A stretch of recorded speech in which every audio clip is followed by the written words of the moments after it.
সমস্ত কোলাঙ্গার অফিসারদের কারণে আজ এই প্রশাসনের উপরে মানুষের ধারণাটা পুরা পাল্টিয়ে গেছে। তাদের বিচার করা, এই পোশাকটার অনেক মূল্য ছিল, কিন্তু কিছু কোলাঙ্গার এই জালেমাকে টিকিয়ে রাখতে গিয়ে পোশাকের অমর্যাদা করে এমন জায়গায় পৌঁছিয়েছে, দেখেন পুলিশ বসে আছে তারপরও ভয় পাচ্ছে।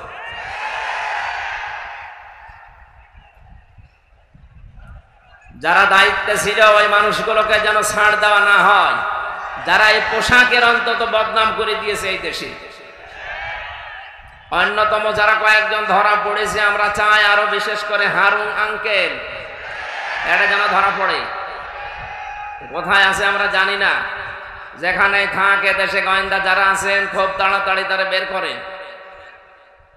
পোশাকের মর্যাদা তার জন্যে নয়, আরো আছে এরকম 27 জন আমি তালিকা জানি। এই 27 জনের কারণে আজ পুরা প্রশাসনের উপরে বাংলার মানুষেরা তো ক্ষোভ।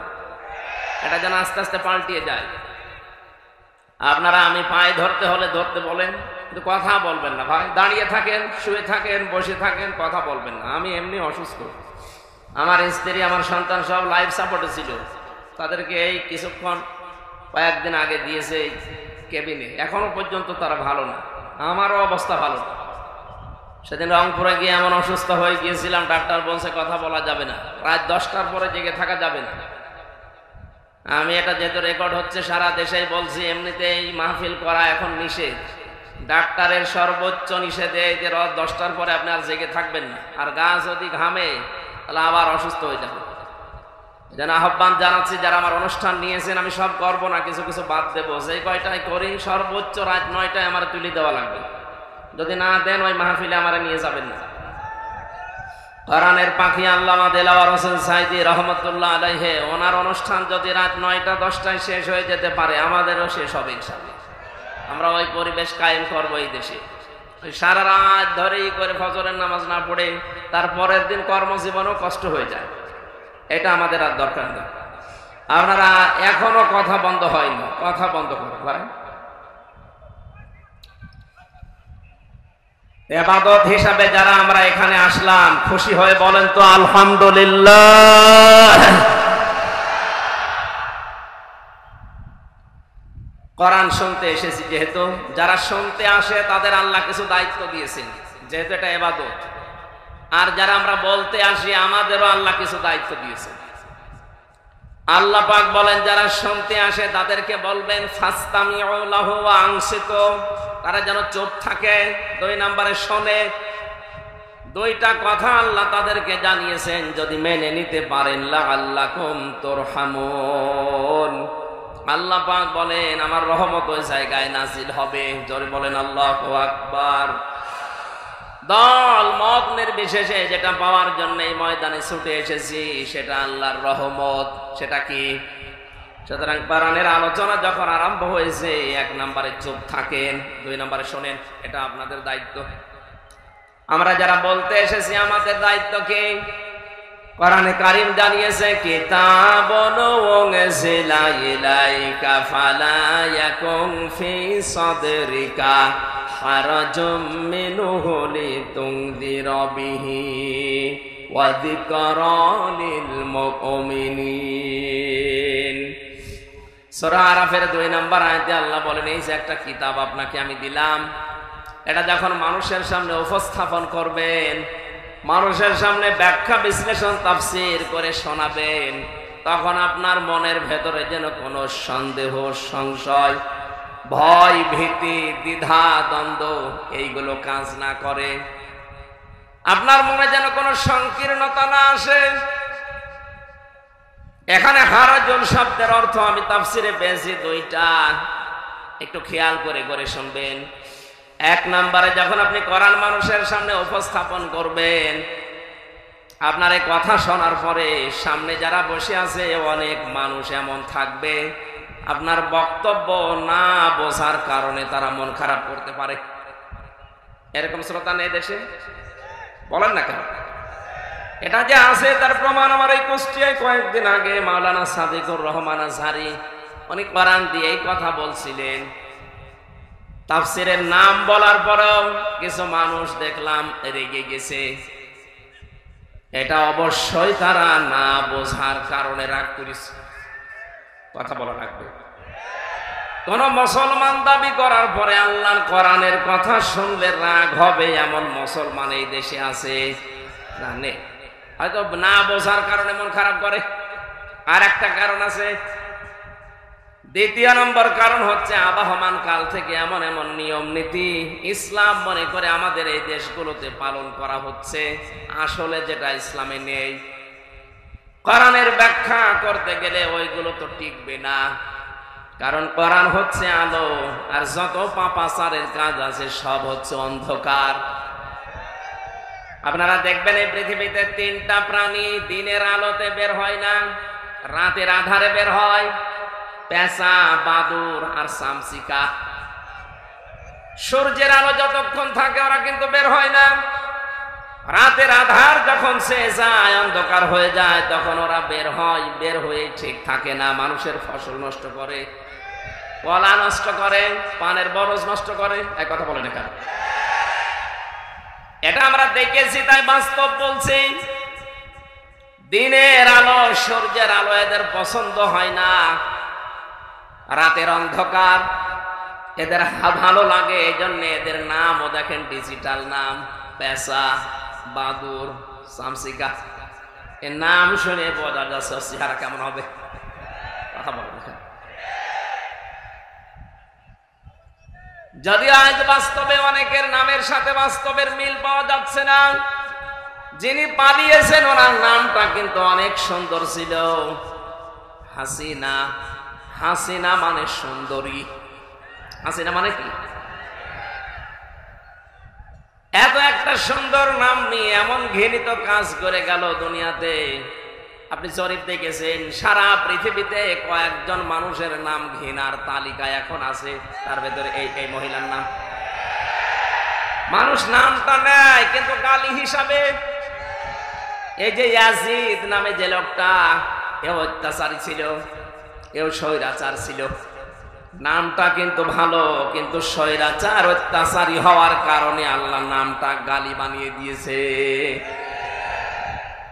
আমার মনে হয় কালের আবর্তে, যুগের বিবর্তনে দেখবেন এই সুন্দরী নামটাও একদিন গালি হয়ে যাবে। কারণ যার জীবনে জুলুম বেশি, যার জীবনে অত্যাচার বেশি, তাকে সৃষ্টি জগতের কাছে আল্লাহ ঘৃণিত করে দেয়। আরে দায়িত্ব আল্লাহ নিজে নিয়েছেন।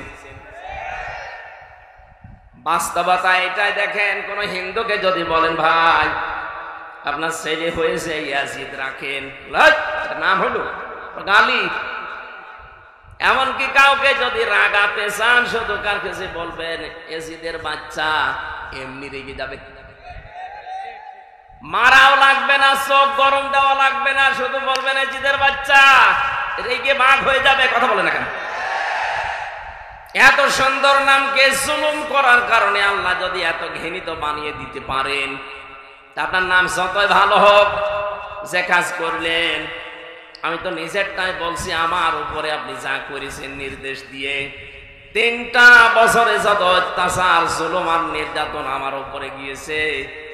ব্যারিস্টার আরমানের কথা, আমান আজমি ভাইয়ের কথা বাদ দিলাম, ওনার তো আরো উপরে।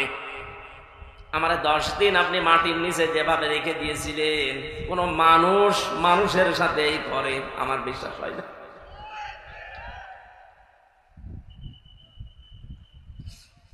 এই অত্যাচার গুলো করার কারণে আমার তো যতটুকু এখন বাস্তবে জ্ঞান পেয়েছি, আমি দেখেছি আমার সংসারের দিকেই তাকিয়ে, এদেশের 18 কোটি মানুষ যদি ওই মহিলাকে মাফ করে দেয়, ব্যারিস্টার আরমানের বউ জীবনও মাফ করবে না।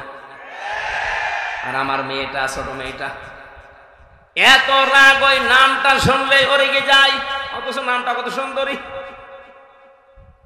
জালেমদের উপরে আল্লাহ সৃষ্টি জগতের ভেতরে ঘৃণা তৈরি করে দেয়। এ দায়িত্ব হামজার না, এ দায়িত্ব কার? যেহেতু পেশা বাদর চামচিকার নাম শুনলেই বোঝা যাচ্ছে চেহারাও কিরকম হবে। রাতের অন্ধকার বেছে নেওয়ার কারণে ঠিক থাকে, রাতে বের হয়ে শুধু ক্ষতি করে। আজ যারা জুলুমের অন্ধকার বেছে নিয়েছিলেন, আজ যারা শিরকের কুফরের বেদাতের অন্ধকারের পথ বেছে নিয়েছেন, আপনারাও মানুষের ক্ষতি করার জন্য, ঈমান ধ্বংস করার জন্য আপনারা রাতের অন্ধকার পাপের কাজগুলো বেছে নিয়েছেন। এটা যদি ইসলামে নেই, এই শিরিক ইসলামে আছে, বেদাত আছে, বলেন এই জুলুম নেই ইসলামে। এই কাজগুলো যারা করবে, পৃথিবীর ময়দানে মহান আল্লাহ পাক বলেন এই মানুষগুলোর সামনে আপনি কোরআন উপস্থাপন করতে গেলে ওদের তো ভালো লাগবে না, কারণ মানুষগুলো দেখবে আমির হামজা সাহেব বলতে চাই এগুলো আমার সাথে মেলে না। ও তখন রাগ করতে পারে, আপনার হাদিয়া দফা নজর নেওয়া, যেমন কি আপনার যাওয়া আসায় পর্যন্ত প্রতিবন্ধকতা সৃষ্টি হতে পারে। ১৫০০ বছর আগে এই কথা আল্লাহ কোরআনে জানিয়েছেন হারজনের ব্যাখ্যায়। অথচ বাংলাদেশে এখন এই ১৫০০ বছর পরে দেখলাম খাপের খাপ মিলে যাচ্ছে। মুসলমানদের ভেতরে হয়তো কেউ না বোঝার কারণে মন খারাপ করে, আর কিছু মানুষ যারা আল্লাহ রসুলে বিশ্বাসী, এরা যখন দেখে যে না কোরআনে যা বলে এটা তো আমার বাবার দরবারের সাথে মিলছে না, আমি যে রাজনীতি করি এর সাথে মিলছে না, তখন ওরা বলবে হুজুর কোরআন হাদিসের কথা বলেন, আমি কি বাবার কথা বলছি নাকি?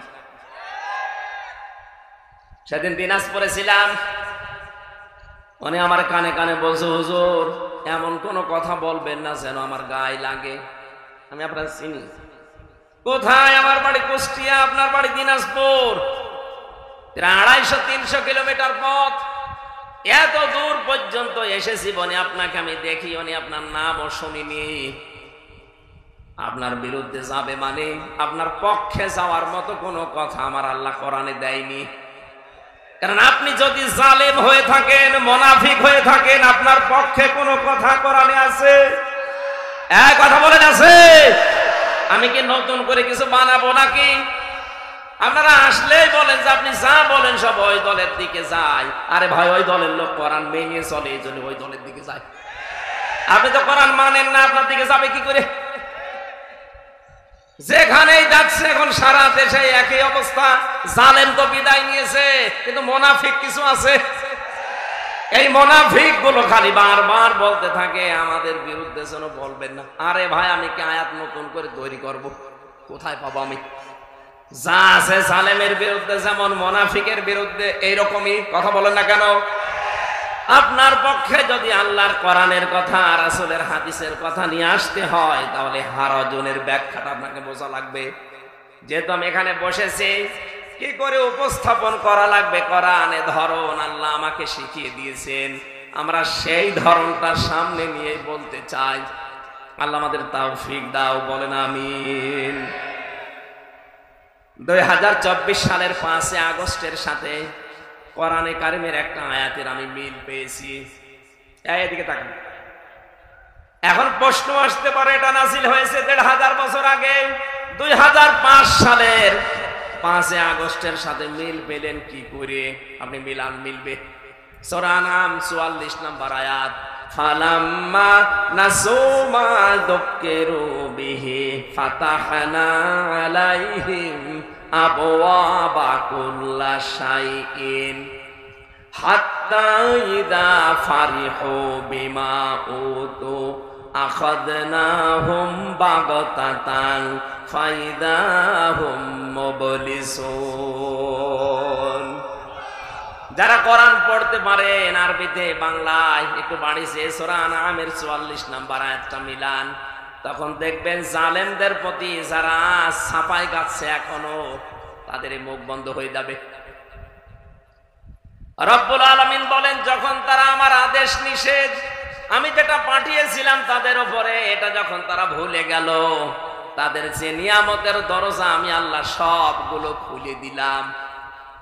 এই যে ফাতাহনা, এর ফাইল সরাসরি আল্লাহ, বাবের বহুবচন আবওয়াব, ওদের শান্তির যত দরজা আছে সব আমি আল্লাহ ভুলে যাওয়ার কারণে খুলে দিলাম। প্রশ্ন আসতে পারে আল্লাহর আদেশ ভুলে যাওয়ার কারণে আল্লাহ নিয়ামত আরো কেড়ে নেয়, আল্লাহ বাড়িয়ে দিল কেন? জবাব দিচ্ছে, এবার তাকান। ২০০৬ সালের ২৮ অক্টোবর এই মাসে আমরা দেখেছিলাম একজন মানুষের মুখের কথাই লগি বইটা নিয়ে সারা দেশ থেকে মানুষ ঢাকায় গিয়ে জসিম ভাইয়ের মতো মানুষকে পিটিয়ে হত্যা করে লাশের উপরে ড্যান্স দিয়েছিল। জীবনে বহু ইতিহাস পড়েছি বিশ্ববিদ্যালয় থেকে, কিন্তু এই ইতিহাস কোনোদিন আমি শুনিও নি, পড়িও নি। দেখা তো দূরের কথা, যে জীবনে আশরাফুল মাখলুকাত মানুষ হত্যা করার পরে তার লাশের উপরে ড্যান্স দেওয়া যায়। সিরাজগঞ্জ থেকে একবার যাচ্ছিলাম মাহফিল করে, ড্রাইভারের পেছনে বসে আছে বাসের ড্রাইভার, মাঝখানে দেখলাম একটা কুকুর পড়ে আছে। কুকুরের গার উপর দিয়ে চালিয়ে না দিয়ে উনি বাম দিয়ে দিল, গাড়ি একটু কেঁপে উঠেছে। ড্রাইভারকে বললাম, ভাই আপনি এমন করলেন, গাড়ি এখনই তো অ্যাক্সিডেন্ট হয়ে যেত। আমার বলছে, হুজুর আপনি দেখেন না একটা কুকুর পড়ে আছে, আমি ডবল করে ওর গার উপরে চাকা চালাবো, আমার বিবেক নেই। বললাম, ভাই ও তো মরা কুকুর, ও মারলে কি আর না মারলে কি। ড্রাইভার আমার দিকে ঘুরে বলছে, হুজুর আপনি কি আসলে হুজুর? আপনি কেমন হুজুর? আপনি দেখছেন যে একটা মরা কুকুর পড়ে আছে, আমি আবার ডবল করে চাকা চালাবো, আমার বিবেক কি মরে গেছে? হ্যাঁ, এই কথা শোনার জন্য আমি ছিলাম। একটা মরা নিকৃষ্ট প্রাণী, দুইটা কুকুর আর শুকুর, তার ভেতরে একটা পড়ে আছে, তাও মরে পড়ে আছে। এর উপর দিয়ে আপনি চাকা চালাতে পারলেন না, আপনার বিবেকে বাধা দিল। অথচ জসিম ভাইয়ের মতো মানুষকে, জীবিত মানুষকে পিটিয়ে লগে বৈঠা দিয়ে মারার পরে লাশের উপরে ড্যান্স দিয়েছে এই দেশে। আপনাদেরকে মানুষ বলেন কি করি, আমার তো বিশ্বাস হয় না। এই পৈশাচিক নির্যাতন, এই দৃশ্য দেখার পরে আমার ওই সময় মনে হয়েছিল, না এই পৃথিবীতে ক্ষমতার এই যে আসল যেটা, এটা আরামের জায়গা। অনেকে ভাবি আমরা, আসলে এটা আরাম। এই জায়গাতে আল্লাহ কোনোদিন এইরকম জালেমদেরকে আর দেবেন না। তো দেখলাম 2 বছর পরে ঠিক আল্লাহ তাদেরকে দিল। মনে করলাম হয়তো খুব বেশি হলো না, 5 বছর টিকবে। 9 সালে আসার পরে 13 সালে দেখি না আবার টিকে গেল, সে যেভাবেই হোক। 13 সালের পরে মনে করেছিলাম না না আর টেকার মতো কায়দা নেই। 18 সালে দেখি না আবার টিকে গেল। 24 সালে আসার পরে দেখলাম না, তারা আবার টিকে গেল। মনে মনে ভাবছি, আল্লাহ তোমার কোরআনে তুমি নিজেই জানিয়েছ, মানুষ যখন তোমার নিয়ামত পাওয়ার পরে ভুলে যায়, তখন তাদের শান্তির দরজাগুলো তুমি খুলে দাও। কিন্তু পরের শব্দে তুমি কি বললে? হাত্তা ইদা ফারিহু বিমা উতু, যখন তারা আমার দানকৃত এই বস্তু, এই শান্তি, স্বস্তি, নিরাপত্তা, প্রভাব, প্রতিপত্তি, ক্ষমতা, এগুলো পাওয়ার পরে যখন আনন্দে আত্মহারা হয়ে যায়, আল্লাহ বলেন আখাযনাহুম বাগতাতান, আমি আল্লাহ আকস্মিক ভাবে তাদেরকে আমি নিজে ধরি। আপনি বলেন তো 2006-এর এই অক্টোবরের 28 তারিখের পর থেকে 24 আগস্টের 5 তারিখ পর্যন্ত কোন সম্ভাবনা ছিল যে এরা পড়ে যেতে পারে না? এদেশে বিএনপির মতো এত বড় দল, জামাত ইসলামের মতো এত বড় দল বহু চেষ্টা চালিয়েছে, 15.5 বছর এক চুলো নড়াতে পারে নাই। অথচ আল্লাহ নিজে মনে হচ্ছে ছাত্র ছাত্রীদের সাথে আবাবিল পাঠিয়েছিল। পরের শব্দ তো আরো কঠিন। আল্লাহ পাক বলেন ফাইদাহুম মুবলিসুন, তাদেরকে আকস্মিক ভাবে ধরার পরে তারা হতাশ হয়ে পড়েছে। এদের চেহারার ভেতরে যে হতাশার ছাপ, এর বাস্তব চিত্র এই দরবেশ। আপনি দরবেশ যেদিন কোটে তোলে দেখেছেন চেহারা তো বোঝা যাচ্ছিল না, পচা ডিম খাওয়ার পরে দু একটু বোঝা গিয়েছে। আমি আরো বেশি দেখেছি ওই কালা মানিককে, কলার পাতায় আল্লাহ শুয়েছে, এমনকি ওর বিসি উড়ে গেছে, ওর সংসার করার কাজ শেষ।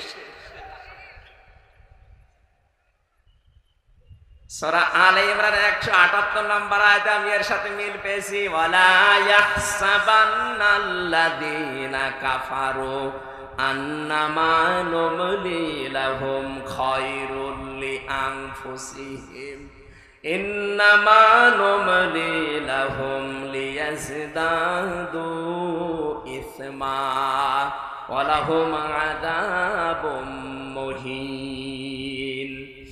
কাফেরেরা ধারণা করেছে তাদের এই কম ক্ষমতা আল্লাহ মনে হয় তাদের ভালোবেসে দিয়েছে তাদের কল্যাণের জন্য, কিন্তু না, মানুষ যদি সত্যি জুলুমের পথ বেছে নেয়, ইন্নামা নুমলি লাহুম লিয়াজদাদু ইসমা, আল্লাহ পাক বলেন ওই মানুষগুলোর পাপের বোঝা দিনের পরে দিন তখন পরিপূর্ণ হতে থাকে। এই 15.5 বছরে একদম ঠাই হয়েছে, পরিপূর্ণ যখন হয়ে গেছে পাপের বোঝা, ওয়ালাহুম আযাবুম মুহিন, ওদের জন্য অপমানজনক শাস্তি আল্লাহ রেডি করে রেখেছে। যেটা এখন দেখতে পাচ্ছি, একটা দেশ কত নিম্নগামী হলে, কত দুর্নীতিগ্রস্ত হলে জাতীয় মসজিদের ইমাম পর্যন্ত পালিয়ে যায়। 350 এমপি একবারে পালিয়েছে, পৃথিবীর ইতিহাসে আমি পড়ে পাইনি। ওই 850 বছর আগের এক ইতিহাস পড়েছিলাম, লক্ষণ সেন পালিয়েছিল, আর 850 বছর পরে পৃথিবীর ইতিহাস পাল্টিয়ে ওনার নাতি পাল্টিয়েছে। কথা বলেন না কেন? কোরআনের আয়াত থেকে আমি যেটা পেয়েছি, এই এদিকে তাকান, আল্লাহ রাব্বুল আলামিন যেটা জানাতে চেয়েছেন তাদের জন্য অপমানজনক শাস্তি আমি আল্লাহ রেডি করে রাখি, যারা জুলুম করবে এবং যারা জালিমদের সহযোগী হবে। জাতীয় মসজিদের ইমাম তো সম্মানের পাত্র, অথচ কয়েকদিন আগে যে অপমান হয়েছে এই মহিন শব্দটা ওর সাথে মিলে যায়। মুসল্লিদের পক্ষ থেকে জুতা পিটা করেছে, ও বলছে আমার কাছে জুতা লাগেনি। ওরে শয়তান, এতগুলো জুতা খেয়েছে তো জুতা লাগেনি, আর কত অপমান হবেন।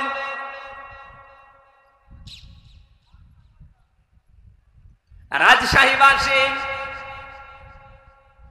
সূরা নামের 44 নম্বর আয়াতের পরের অংশ বলছি এবার, ওদের যে আল্লাহ হতাশ করে দিয়েছে, ওরা নিরাশ হয়ে গেছে। আল্লাহ বলেন ফাকুতিয়া দাবিরুল কওমিল্লাযীনা যালামু, জালেমদের শিকড় কেটে দেওয়া হয়েছে। কেটেছে কে জানা নেই, ফাকুতিয়া মজহুল, এর ফাইল জানা নেই। সুতরাং এই দেশে জালেমদের শিকড় কাটা আরম্ভ হয়েছে। এদেশে জালেমদের কোন শিকড় থাকবে না, কে কাটবে কেউ জানবে না। আমরা চাই যারা বড় জালেম ছিল, যারা মাঝারি জালেম ছিল, যারা ছোট জালেম ছিল, প্রত্যেকের তালিকা করে করে মোড়ে মোড়ে টাঙিয়ে দেন।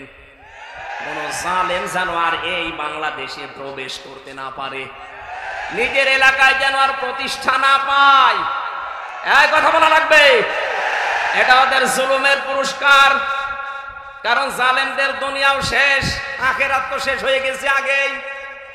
জালেমদের জন্য আখিরাতে কিচ্ছু নেই, জালেম মরবে আর জাহান্নামে যাবে।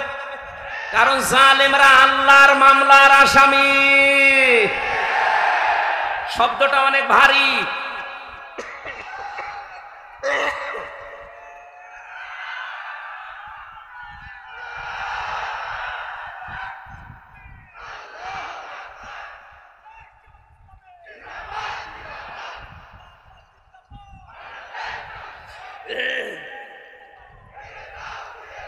আলহামদুলিল্লাহ ভাই,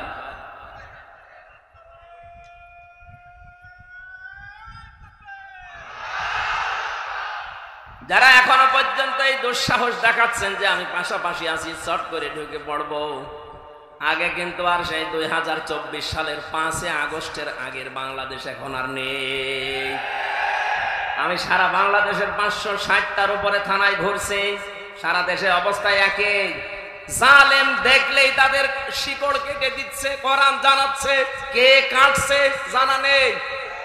জালেমদের ভেতরে ভয় লাগিয়েছে কে? যারা নিজেরা ভয় পায় তার প্রমাণ ওই যে গোপালগঞ্জের উনি বলছে, আপা ভয় পাবেন না, আপনি ঘাবড়াবেন না, আপনি ঘাবড়ালে আমরা নরম হয়ে যায়। ওরা যে নরম হয়েছে, ওদের শিকড় যে কেটে গেছে, এ কথা কার? জালেমদের ব্যাপারে ভয়ঙ্কর একটা কথা কোরআনে কারিমে আমি পেয়েছি, সূরা শূরা 42 নম্বর আয়াত। ইন্নামাস সাবিলু আলাল্লাযিনা ইয়াযলিমুনান নাস। আল্লাহ পাক বলেন, অবশ্যই আমি নিজে কিয়ামতের ময়দানে জালেমদের বিরুদ্ধে বাদী হয়ে মামলা দায়ের করব। এদেশের 1628টা চেয়ার ছিল, 1628টা চেয়ারে যারা ছিল প্রত্যেকটা মানুষ এই দেশের জনগণের কাছে জালেম হিসাবে পরিগণিত। কথা বলা রাখবে। এই 1628টা চেয়ারের কারণে আজ হাজার হাজার মানুষ গুম হয়ে গেছে, খুন হয়ে গেছে, বছরের পরে বছর আমার মতো জেল খেটেছে। কত কিছু থেকে তারা বৈষম্যের শিকার ছিল। এমনিতেই ছেলে মেয়েরা ফুসে ওঠেনি, বিশ্ববিদ্যালয় থেকে অনার্স মাস্টার্স করে ফার্স্ট ক্লাস ফার্স্ট হওয়ার পরেও তার জায়গায় সে যেতে পারবে না। এর চাইতে বৈষম্য আর কি হতে পারে? আমরা চাই কিয়ামতের আগে এই বৈষম্য যেন এদেশে আর ফিরে না আসে। জালেমরা যেহেতু এই দেশে হামসার মামলার আসামি না, এরা সরাসরি মামলার আসামি। কার? এখানে কোন জালেম এদেশে থাকতে পারবে না। এদেশে থাকতে হলে মানুষের বন্ধু হয়ে থাকা লাগবে। নবীজির হাদিস ছিল খায়রুন নাস মাইয়ানফাউন নাস। হাদিসের ব্যাখ্যার দিকে আমি পড়েছি, নবীজি কিন্তু এ কথা বলেন না যে সর্বোত্তম মানুষ ওই লোকটা যে লোকটা মুসলমানের উপকার করে না। খায়রুন নাস মাইয়ানফাউন নাস। ইয়ানফাউ মুজারে বর্তমান ভবিষ্যৎ, প্রেজেন্ট ফিউচার, নাস মানে মানুষ। নবীজি খায়রুন নাস ইয়ানফাউল মুসলিমুনা বলতে পারতো না। পৃথিবীতে যারা মুসলমানের উপকার করে এরাই উত্তম না। মানুষ হয়ে যদি কেউ মানুষের উপকার করে, মানুষকে সাহায্য করে, তাকে একটু এগিয়ে দেওয়ার জন্য চেষ্টা চালায়, আল্লাহর দরবারের উত্তম মানুষ। সুবহানাল্লাহ বলতে পারেন না? এটা আমার মনে হয় এই বাংলাদেশে সবচাইতে বেশি এই হাদিসটা মেনে চলছে এখন আমিরে জামাত ডাক্তার শফিকুর রহমান। আপনি দেখছেন না 5 তারিখের পর থেকে তার অ্যাক্টিভিটিস। বিশ্ব নবী কাদের স্ত্রী খাদিজাতুল কুবরা রাদিয়াল্লাহু তাআলা আনহা 5টা বিষয়ে সান্ত্বনা দিয়েছিলেন যে আপনি তো এই 5টা কাজ করেন, আপনাকে আল্লাহ ভয় দেখাবে না। আপনি ভয়হীন, আপনাকে কেউ ভয় দেখাতে পারে না। তার 2 নম্বরে এটা ছিল তাহমিলুল কাল্লা, আপনি মানুষের বোঝা হালকা করে দেন। এই 15.5 বছরে কত মানুষের বোঝা আপনি আরো ভারী করে দিয়ে গেলেন।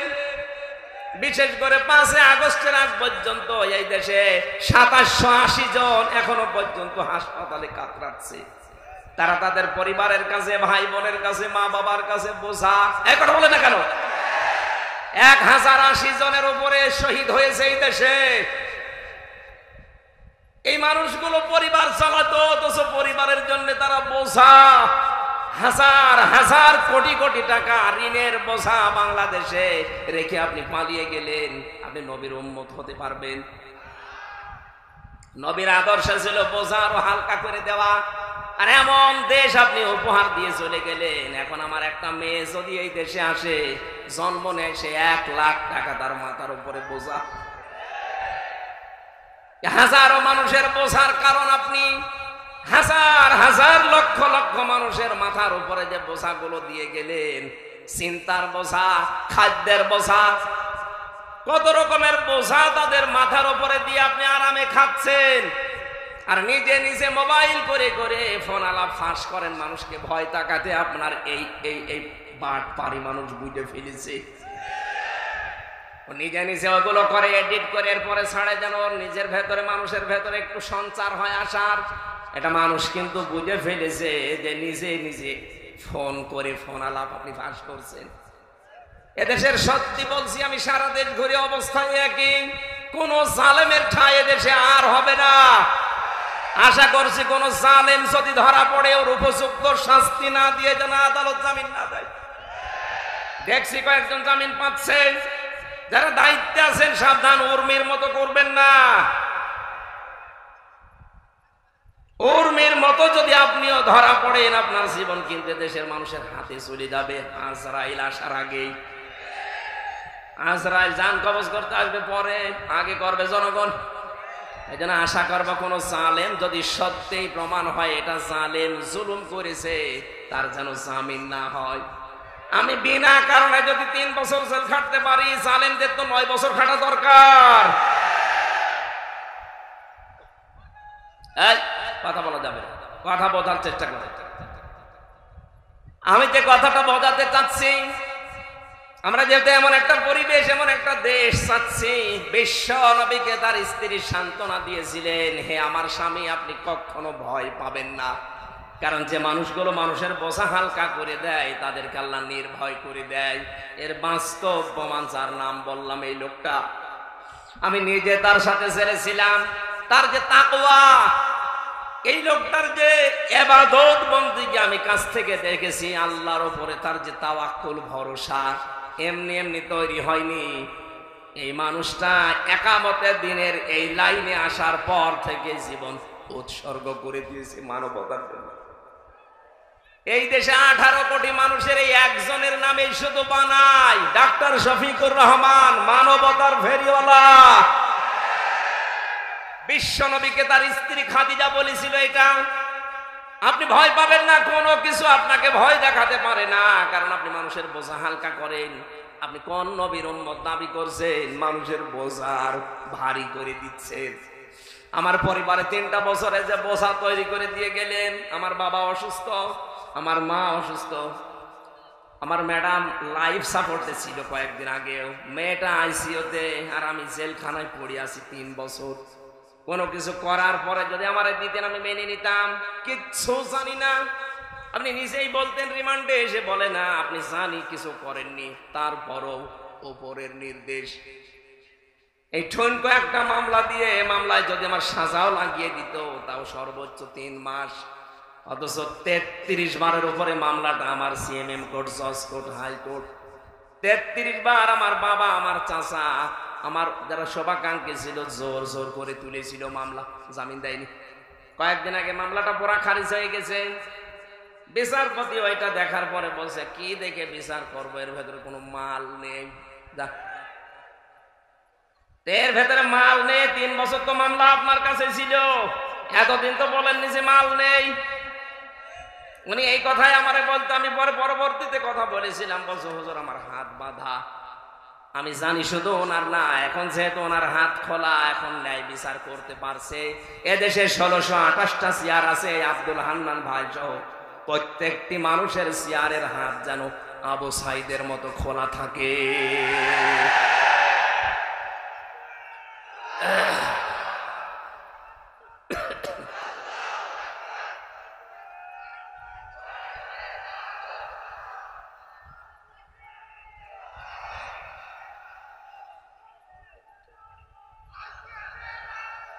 আমার ভাইরা, আমরা আর কিয়ামতের আগে এই দেশে যারা চেয়ারে বসবে তাদের হাত বাঁধা দেখতে চাই না, চাই সবার হাত খোলা থাকবে।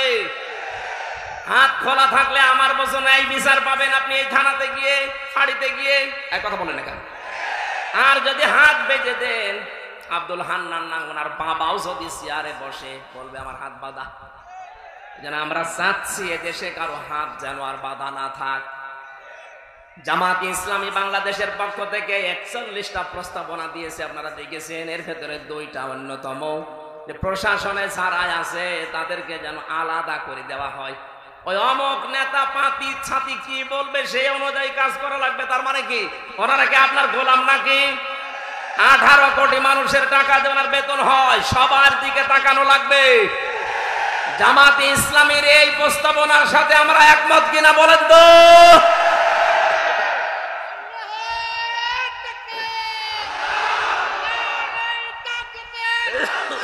আলহামদুলিল্লাহ।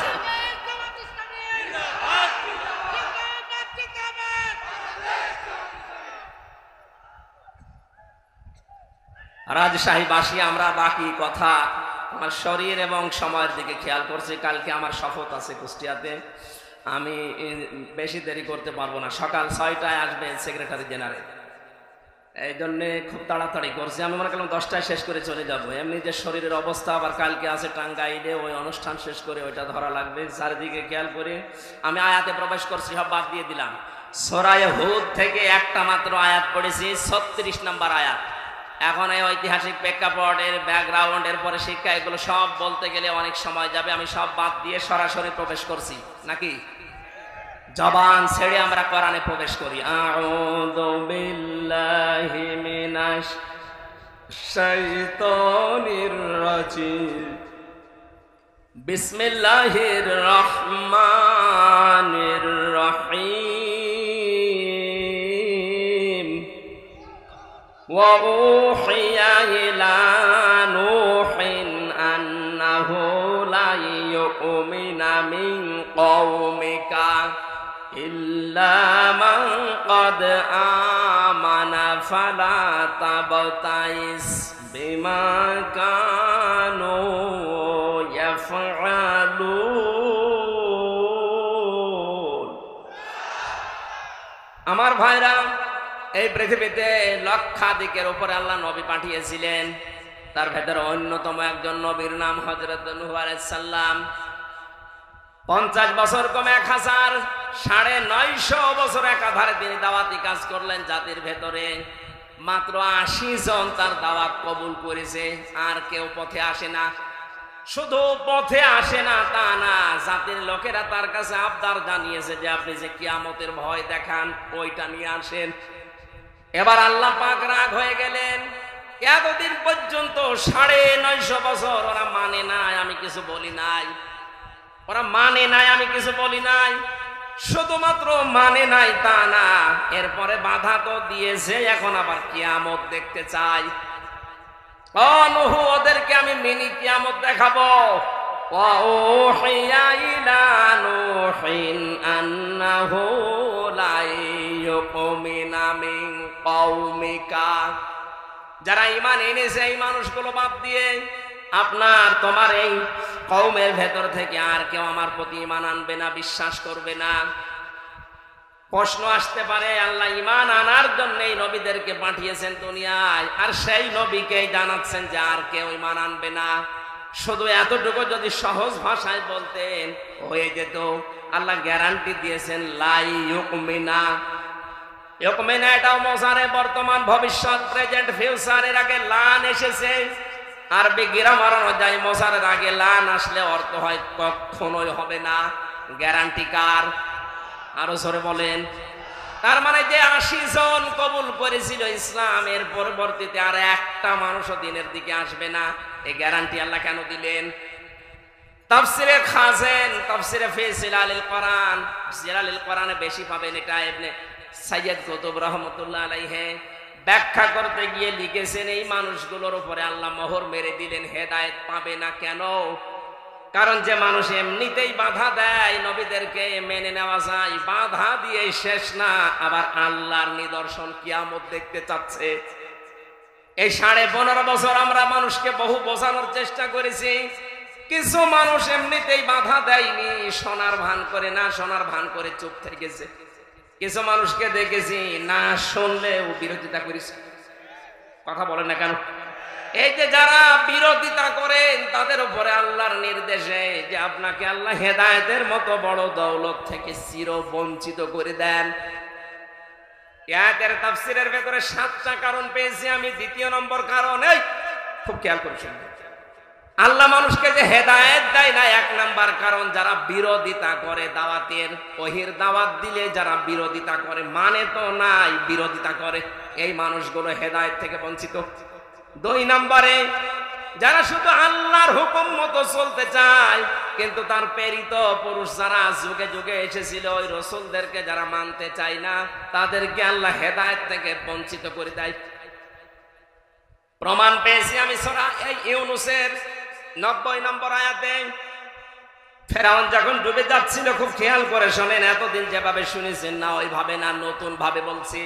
হাত্তা ইযা আদরাকাহুল গরক ক্বালা আমানতু আন্নাহু লা ইলাহা ইল্লাল্লাযী আমানাত বিহি বানু ইসরাঈল। ভালো করে মন দিয়ে শোনেন, কান লাগিয়ে। ফেরাউন যখন ডুবে যাচ্ছিল ওই সময় ঘোষণা দিয়েছে, আমি ঈমান আনলাম ওই আল্লাহর উপরে যার উপরে বনি ইসরাইলরা ঈমান এনেছে, ওয়ানা মিনাল মুসলিমিন, আমি তো মুসলমান। এরপরও ফেরেশতারা আমারে বারবার সুবাই কেন? জবাব দিয়েছেন মুফাসসিরিন ইকরাম যে 7টা বললাম তার 2 নম্বরে ও কিন্তু শুধু আল্লাহ পাকের একাত্মবাদের ঘোষণাটা দিয়েছিল যে আল্লাহর উপরে আমি ঈমান আনলাম। কোন আল্লাহ? বনি ইসরাইল রাজার উপরে ঈমান এনেছে ওই আল্লাহ। এর পাশাপাশি যে ওই জামানার প্রেরিত পুরুষ যিনি হযরতে মুসা কালিমুল্লাহ, ওই জামানায় কেউ মুসলমান যদি হতে চায় তাহলে তার বলা লাগতো লা ইলাহা ইল্লাল্লাহ মুসা কালিমুল্লাহ। কথা বলে না কেন? এখন এই জামানায় ওই প্রেরিত পুরুষ আর নেই, এখন আছে আরেকজন। এই জামানায় কেউ যদি এখন কালেমা পড়ে মুসলমান হতে চায়, শুধু লা ইলাহা ইল্লাল্লাহ বললে হবে না। এ জামানার যিনি পরিত পুরুষ, কিয়ামত পর্যন্ত যার নাম ঘোষণা আছে মুহাম্মাদুর রাসূলুল্লাহ, এই শব্দ আপনাকে বলা লাগবে। ফেরাউন ওই সময় আল্লাহ তোমাকে আমি মানি, ফেরাউন এই কথা বলার পরে জামানার প্রেরিত পুরুষ আল্লাহর রাসূল এবং আল্লাহর নবী হযরতে মুসা আলাইহিস সালাম কেউ মানে নাই, এই জন্য আল্লাহকে হেদায়েত দেয়নি।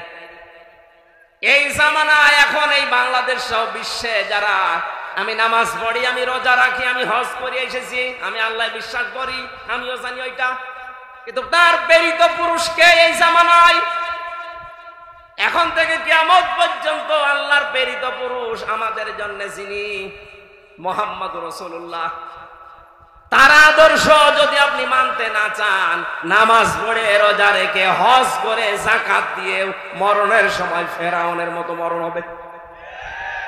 আমি বোঝাতে না পারলে আবার রিপিট করছি, আজ যারা শুধুমাত্র আল্লাহর হুকুম বলেন, আমি কি নামাজ পড়ি না? হ্যাঁ নামাজ পড়ে, আমিও জানি। হুকুমটা কার? বলেন বলেন। আপনি তো বলেন আমি এত 7 লক্ষ টাকা খরচ করে হজ করে আসলাম, হ্যাঁ হুকুমটা কার? কিন্তু তার হুকুম প্রেরিত পুরুষ যিনি এখন তার 63 বছরের ভেতরে 23 বছর মেনে নেওয়া ফরজ আইন, মাস্ট বি, মানায় লাগবে। তার 23 বছরের ভেতরে 10 বছর তিনি কোরআন দিয়ে রাষ্ট্র চালিয়েছিলেন। কথা বলেন না কেন? আপনি তার 23 বছরের ভেতরে এই যে টয়লেটে গিয়েছেন 23 বছরে, না জাননি? কথা বলেন না কেন? উনি টয়লেটে যাওয়ার সময় বলতেন আল্লাহুম্মা ইন্নী আউযু বিকা মিনাল